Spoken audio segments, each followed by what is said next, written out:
Saudi अरब 850 kilometre दूर अपने 3 plane को 26 टायरों वाले ट्रक से सड़कों पर क्यों गुजार रहा है। सबसे हैरानी की बात तो यह है कि उनके आगे पीछे पुलिस और ट्रैफिक डिपार्टमेंट की व्हीकल्स भी है जो उस काफिले को आगे बढ़ने में मदद करते हैं। सामने तो ये भी आया है कि सऊदी अरब का ये एक सोचा समझा मार्केटिंग स्टंट है जो शायद काफी हद तक कामयाब भी हो चुका है। लेकिन आखिर सऊदी की सरकार ऐसा क्यों कर रही है, आइए जानते हैं।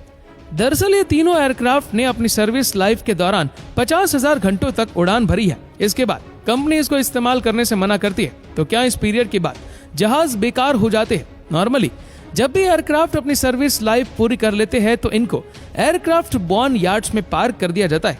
बॉर्न यार्ड्स बहुत बड़े मैदान को कहते हैं जहाँ लंबे अरसे के लिए एयरक्राफ्ट को स्टोर किया जाए, खासतौर पर ऐसे एरिया में जहाँ ड्राई या खुश्क रेगिस्तान जैसा मौसम हो। और इस किस्म का एरिया ढूंढने में सऊदी अरब को कोई मुश्किल पेश नहीं आई होगी। ऐसे क्लाइमेट में बॉर्न यार्ड्स बनाने का मकसद वहां खड़े एयरक्राफ्ट को जंग से बचाना होता है, क्योंकि ड्राई क्लाइमेट में मॉइस्चर कम होता है जो कि मेटल के लिए काफी खतरनाक है। यहाँ पार्क करने से पहले एयरक्राफ्ट के इंजन और दूसरे सेंसिटिव पार्ट्स को सील कर दिया जाता है ताकि मिट्टी, नमी और टेम्परेचर चेंज से बचाया जा सके। बेशक ये एयरक्राफ्ट किसी काम में नहीं आते, लेकिन फिर भी इनकी पीरियड मेंटेनेंस करना लाजमी होता है, जैसा कि साफ सफाई। सर्विस लाइफ खत्म होने के बाद भी एयरक्राफ्ट में काफी ऐसे पार्ट्स होते हैं जिनकी लाइफ अभी भी बाकी होती है, जैसा कि इंजन्स, इलेक्ट्रॉनिक्स, लैंडिंग गियर और उसकी सीट्स। थोड़ी सी मेंटेनेंस के बाद इन पार्ट्स को बिल्कुल नए जैसा बना दिया जाता है। यह तमाम पार्ट्स निकालने के बाद भी पीछे बचा ढांचा भी फिजूल नहीं होता। मॉडर्न एयरक्राफ्ट का 19% मटेरियल रिसाइकल हो सकता है। इनमें मौजूद एल्यूमिनियम, टाइटेनियम और स्टील वो मेटल्स है जो दोबारा से रिसाइकल हो सकते हैं। सर्विस लाइफ खत्म होने के बाद पहले देखा जाता है कि प्लेन की कंडीशन क्या है। अगर थोड़ी रिपेयर के बाद दोबारा ये जिंदा होने के काबिल हो तो अक्सर कार्गो प्लेन में उसे कन्वर्ट कर दिया जाता है, या फिर अगर इसके पार्ट से दोबारा कोई काम लेना हो तो वो भी पॉसिबल है। इन सब के अलावा ग्राउंड हुए प्लेन्स को दुनिया भर में टूरिस्ट अट्रैक्शन के लिए इस्तेमाल करना भी बहुत कॉमन है, जैसे कि होटल्स, कैफेस और म्यूजियम्स। पर यह डिपेंड करता है कि जो टूरिस्ट अट्रैक्शन के लिए इस्तेमाल करना चाहता है वो एयरक्राफ्ट ट्रांसपोर्ट करने में कितना खर्चा बर्दाश्त कर सकता है। जाहिर है अगर किसी को एयरप्लेन रेस्टोरेंट खोलना है तो वो पहले खरीदने के पैसे देगा, उसके बाद उसको ट्रांसपोर्ट करने का खर्चा अलग, क्योंकि ग्राउंड हुआ प्लेन टुकड़ों टुकड़ों में बाई रोड या बाई ट्रेन भेजना ही पॉसिबल है। सऊदी गवर्नमेंट ने भी इन 3 बोइंग 777 एयरक्राफ्ट को इसी मकसद के लिए इतना दूर भेजने का फैसला किया, जिसमें 850 किलोमीटर तक होने वाला ट्रांसपोर्ट पे खर्चा उनके लिए इतना मैटर नहीं करता। असल में इन प्लेन्स की मंजिल है रियाद सीजन 2024।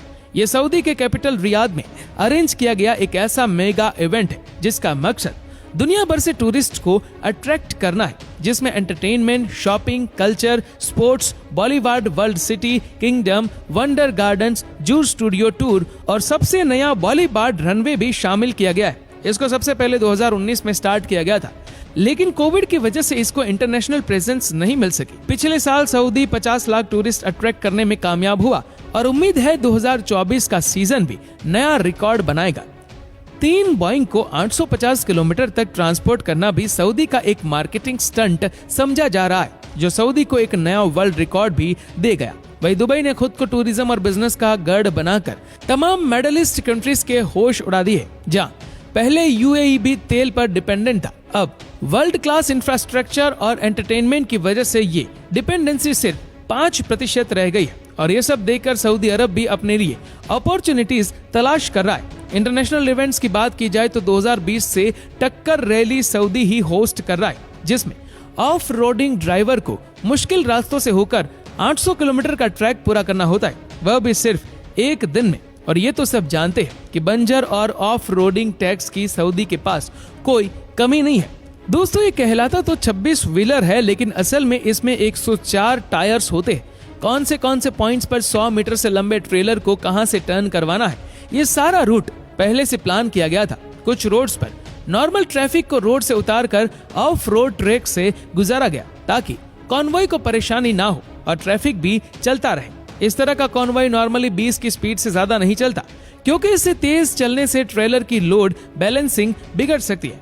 आगे पीछे पुलिस की गाड़ियों ने स्टार्ट से एंडिंग तक कॉन्वॉय का साथ दिया ताकि रास्ते में ट्रैफिक रुकवाकर पहले कॉन्वॉय को गुजारा जाए। इस पूरे ऑपरेशन में प्लेन के पुर्जे अलग करना, फिर ट्रांसपोर्ट करना और आखिर में वापस विंग को जोड़ने में टोटल करीब 10 दिन का वक्त लगा। 10 दिन जिसमें रातें भी शामिल थी। कुल मिलाकर बात इतनी है कि सऊदी अरब अपने विजन 2030 को लेकर काफी सीरियस है, जिसके लिए हो सकता है आने वाले वक्त में ऐसे कई स्टंट्स देखने को मिले। पर एक सवाल जिसका जवाब अभी भी अधूरा रह गया कि क्या वाकई सऊदी अरब दुबई की टूरिज्म को टक्कर दे पाएगा या नहीं। इसका जवाब आप लोग कमेंट करके हमें जरूर बताइएगा।